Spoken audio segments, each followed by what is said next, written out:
Look well, oh wolves, look well. Oh! On today's adventure of Akela's Corner, we will be learning about the Whittler's card and about knives. And guardians, please note that adult supervision is required for this task until you feel comfortable that they can do this on their own. Today's adventure is brought to you by our chilly Oregon beautiful weather, liquid sunshine, cloudy gray skies, and I just want to curl up next to a campfire.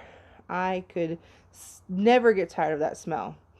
Um, and I love campfires because it's a place where memories are made, and marshmallows that are burning like a meteorite are eaten. And it's also a place where I sit around and I relax. I put my feet up at the end of a long camp out, and I get a knife in one hand, and I get my stick in the other, and I just start whittling. Now, so today we're going to talk about knives and how to get your Whittler's card.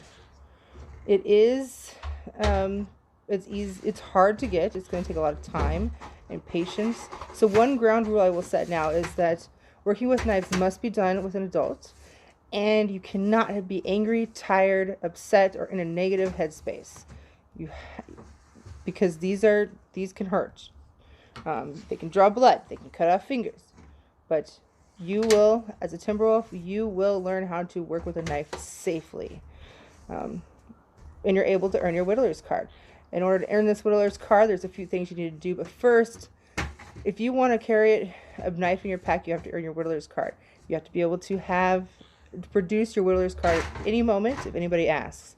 Now, this is not an easy task. Some scouts, it clicks right away. Other scouts, it will take you a little bit longer. But give yourself a gift of not giving up. Do your best. Give yourself time. Step back, breathe. Because you didn't know how to walk when you first born or write your name, and now you do. You just practice, practice, practice. This is a skill that will never leave you. It will always be with you if you keep practicing. So, to earn your Whittler's card, you must know and understand and be able to explain the following skill: what sharp stands for, show and explain what a blood circle is, what are the different parts of a knife, what type of knives are recommended for a scout to use. You need to discuss what it means to be the guardian of the woods, and you need to be able to make a feather stick, which is just like this. It's where you don't dig in all the way. You're able to take shavings off as you need them to put it and add to your kindling for your fire. You also need to make a tent peg, so you can stick it into the ground to hold your tent peg down. And then you also need to make a basic utensil of some sort. This is a marshmallow stick that we are going to use this weekend. We used last weekend. It wasn't sharp enough, so now we're going to use it again. So, first, Scouter Cougar, can I have you put your knife down and walk behind me to show me what a blood circle is? Take your knife with you, hold it in your hand, extend your arm, and do a circle. So let's see Scouter Cougar. All right, rotate. Yep. So, first I start with it in front of my body, and then turn slowly. So anybody or any animals in that blood circle is at risk. So that's the first thing you need to do. You need to set the boundaries. So, the next thing you need to do is know what sharp means. Sharp stands for safe. The S stands for safe. You're going to clear your work area. You're going to establish your blood circle and wear proper gear. So there are carving gloves out there that you can get, cut resistance gloves that you can get.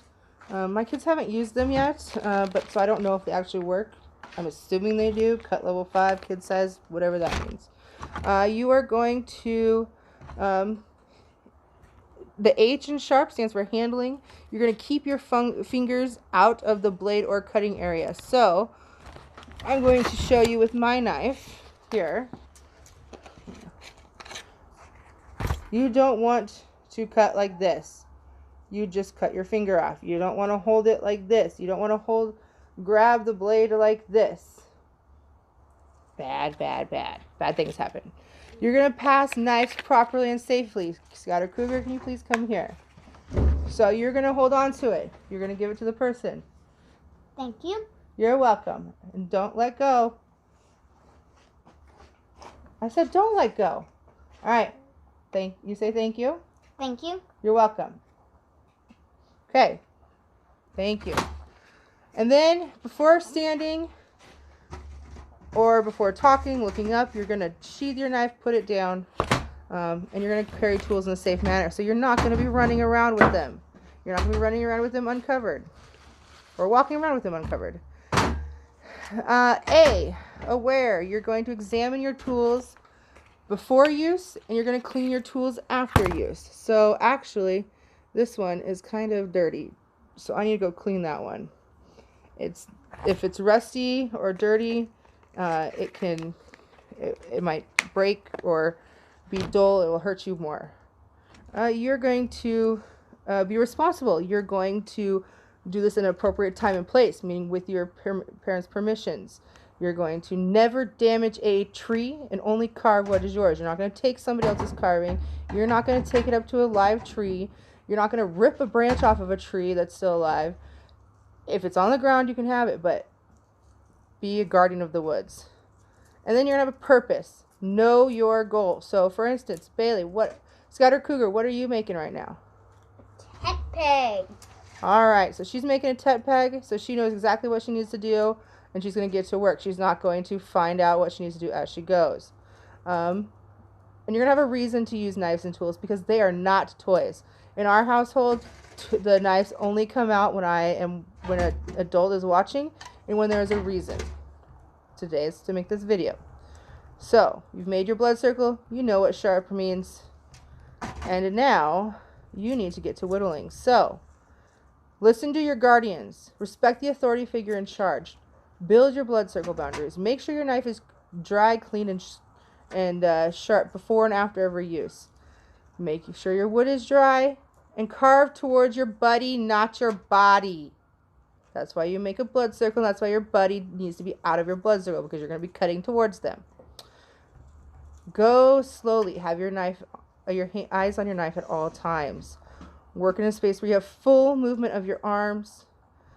And get a container to collect all the wood shavings so you can use as kindling, and you can practice leaving no trace. Don't forget your blood circle. Don't pull your knife towards your body. Don't work in a confined space. Don't use a knife when you're tired or dull. Don't use a knife when it's dull. And don't look away from your knife before putting it down, because where your eyes go, it will go. So, what do you do? How do you do that? How do you cut wood? Now that you have chosen your favorite wood and knife, hold the whittling knife's handle as firmly as possible so you can extend your thumb. So firmly and extend your thumb. Okay? You're going to use this as your pivot, and it guides the blade over the wood. So I'll just use this one. So you're going to extend. I also use the thumb of my other hand to help push more pressure down. Find what works for you. For some, this won't work for you. For some, this is good enough. So, with that being said, adventure on.